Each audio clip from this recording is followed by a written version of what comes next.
When you sleep through your life and it's already 8:30 in the morning and you're going to come out and you think you're going to work, well, we're in COVID. Well, obviously they're not working because they're still sleeping, because COVID is making everybody tired. Everybody wants to have sex.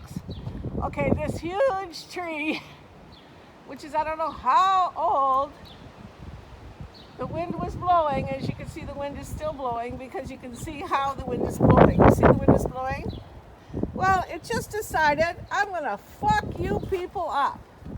There's an SUV here and an SUV here, and this tree has fallen on this SUV. There's no damage, but it's funny because this is what nature is going to fucking do to you human, greedy bastards who want to live in these 4.7, 8, 9, 10, 11 $1 million fucking mansions in Toronto. Don't give a fuck because your grandpa killed himself to fucking do it. He was a Chinese immigrant who Steve Harper just paid off, and the Inuit homeschool children as well were paid off in their 70s, but Sonia Futterman has not been paid off. 55 years ago, I was beaten severely by Joseph Mulroney, family of Brian Mulroney of Calgary, Alberta, who was Prime Minister of Canada. This is his family, Joe Mulroney. He lives at Pancake Bay, Ontario, and the reason why nobody has come forward where he's beaten people up in his 5 little schools in northern Ontario, 52 miles north of Sault Ste. Marie, and Montreal River, mile 92 north, is because now he's 90 years old and he's retired and he wants to cry about everything and he thinks he's getting away with everything. But Sault Ste. Marie, Michigan, it was bordered across from Sault Ste. Marie, Canada, and Sault Ste. Marie Board of Education is responsible for hiring a narcissist who was psychopathic, who was a rapist, who beat children severely and put them in a state where they would no longer become the Prime Minister of Canada. Now, when I was a little girl, Trudeau was in 1969, and I used to love Trudeau, watch Trudeau, and I wanted to be Prime Minister of Canada. Now, back then, it was kind of weird for a woman to be Prime Minister of Canada, but I was one of these ones who believed that it actually could have happened. There's a lot of people that walk around that have dreams, but your dreams will be broken if somebody beats you to the point where you're 12 years old, you're on your period, he's beating you to death. You got to go in, clean yourself from the period blood with one hand, and the other hand is so swollen and so much pain. And the reason why I'm directing it at this flower is because we use these flowers to take away pain. So I'm just going to give you the opposite to what he did to me. He beat me with a beaver belt. So many times in the hand. He was 240 pounds. He lifted himself up off the air to do it. He came down on my 2 precious little hands. He swelled them up so badly. They were so bright red and stinging. And the only way that I could get it fixed after he done beat me and took out all his frustrations out on me on a Monday when he drank viciously on the weekend and sat in my father's yard to do it. And that's why nobody ever complained, because he used to bring drinks for the parents and get them all drunk. And this is how I was raised. Stephen Harper had rewarded the immigrants of China in Vancouver and the Inuit homeschooled residential children that were beaten as well. They were all compensated in their 70s. Now, who's responsible? I got lawyers in on this. I got one boy who came forward, who was Joseph Mulroney, who was the most badly abused boy, who was kicked in his shins, ripped his hair out, slapped in the face, and then he was brutally beaten with a beaver belt like I was. in front of other students, humiliation to the bone. And he came forward to one of the lawyers that I got on this. I contacted the Lunds, L-U-N-D-S. He was the older Lund now would be about in his 80s, and he was in the first school at Sandy Bay. And Joe used to do that to them, but they will not come forward.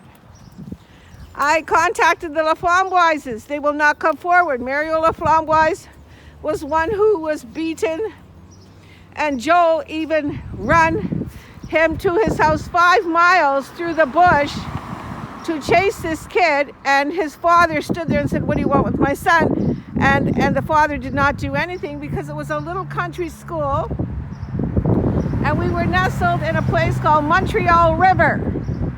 And at that time, we were in a trailer park. But my dad had broken his leg, and my dad was home that time, so he used to feed me moose meat, hot moose meat, and he used to come down in his 59 Cadillac. And I was in grade 3, or I think grade 3, and my teacher's name was Miss Moore. And already then, I was being sent to the principal's office. And the first day of school, he scared me when he laid eyes on me, because I colored the diagram purple, and every other child was using yellow, red, green, and the normal colors. So he already singled me out as an indigo child that he could pick on, who had a different way of thinking. Because when I am an inventor, and when I was 2.5 years old, I used to dream about a city named after me. And I was such a visionary, and I was so in tune with life, and I was such a gifted children. This whole town and city, and it wasn't a dream, it was actually visual, and I could see it. There were schools, there were counties, there was everything. And then when I was 8 years old, a lady came from Michigan and told me, "What is your name?" I said, "Schoolcraft." She goes, "You know about Schoolcraft County across the bridge?" I said, "What are you talking about?" She goes, "Schoolcraft County, check it out. His name is Henry Rose Schoolcraft." And that's how my heritage began, and that's how I know who I am. It's a very long story. Hit me up on Google Sonja Futerman, SONJA FUTERMAN, and go to Author's Den and read my true Canadian public school horror movie, which now is becoming a film. And I also have www.acesandguides.com. I also have Next Step Support Services. And basically my legacy is to leave learning the number one priority. Not just with Harvard students or UFT students or Humber College students, but students with special needs, autism, and Asperger's. Signing off right now with Sonja Futerman, the greatest woman on earth. And when you fool around with Mother Earth is going to show you what's really good. And this morning, Mother Earth just gave these 2 SUVs, these multi-millionaires, just a little shot. But nothing is done. It's just a little joke. But I guess they're going to start having to attend to it, because what's happening is this tree is actually going onto the highway now. It's so big. It's over the power lines. And this tree is really actually a really hazard now, because right now I'm on a street called Dover Court. See Dover Court? And this is where the branches hang. And this is the yellow line on Dover Court. And if I stand on Dover Court, the yellow line, and look straight up, there's the tree. So I don't know who's running this fucking city. See you later, alligator. Ciao, baby, and blow a kiss. And the neighbor, what do you think happened today, the neighbor? You see what happened to the tree? You know why? I'll tell you why. Look. You see the yellow line here? The tree is hanging directly down to the yellow line. So what does this mean? Well, you know what it means? It means who's ever looking after this fucking town doesn't know what the fuck to do, because the power lines are there, the trees are there, everything nothing is there. Anything from that tree falls, all the power's going out, everybody's getting shut down.